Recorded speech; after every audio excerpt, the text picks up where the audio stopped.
À la page 8 de l'annexe H, on va maintenant discuter de l'opération que l'on nomme valeur absolue et que comme symbole, on met une barre de chaque côté de la valeur pour laquelle on veut prendre la valeur absolue. Donc on connaît relativement bien ça habituellement. Les propriétés, des fois un petit peu moins.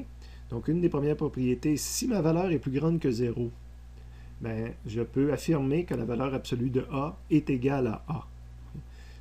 Exemple numérique de ça, si A est égal à plus 7, donc A est plus grand que 0, la valeur absolue de A, la valeur absolue de plus 7, c'est plus 7. Et plus 7, c'est A. Donc, la valeur absolue de A, c'est A. Okay. Si A est plus petit que 0, si A est égal à moins 7, la valeur absolue de A, ça revient à prendre la valeur absolue de moins 7, qui, comme résultat, donne plus 7. Mais tout à l'heure, j'ai dit que plus 7, c'était l'équivalent de A. Mais là, plus 7 comme réponse, ici, ne correspond pas à A. Au contraire, ça correspond à moins A. Ça correspond à, si je remplace le moins A qui est ici, ou je vais le mettre en dessous, vous l'ajouterez également là, pour montrer ce que ça veut dire. Ça revient à écrire à cet endroit-là, moins, puis A vaut lui-même moins 7.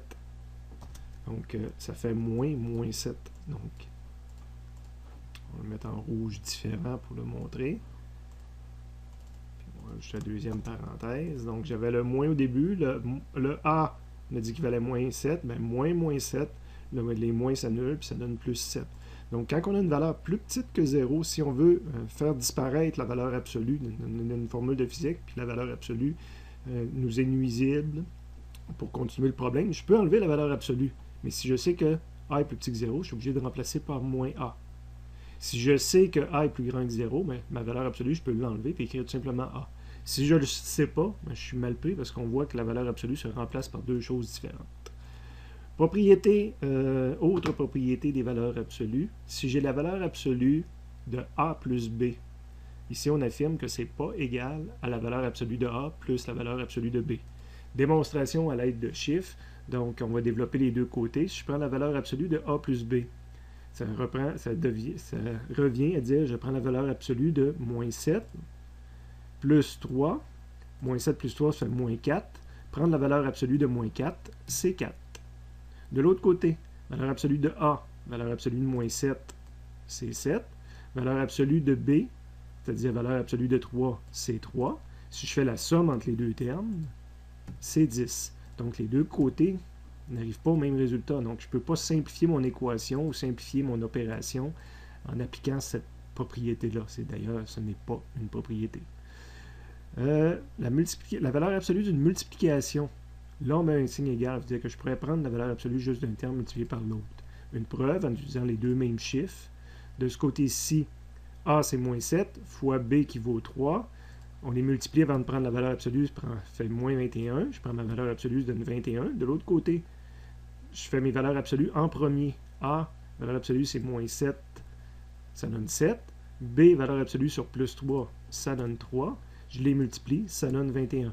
Donc, égalité, c'est une propriété applicable pour les valeurs absolues. Si je prends la valeur absolue d'un terme au carré, je dois le remplacer par A au carré. Et contrairement en haut, que mon remplacement dépendait si j'étais plus grand que 0, plus petit que 0, ici, cela fonctionne que je sois positif ou négatif. Exemple numérique, valeur absolue de A au carré, c'est la valeur absolue de plus 7 au carré.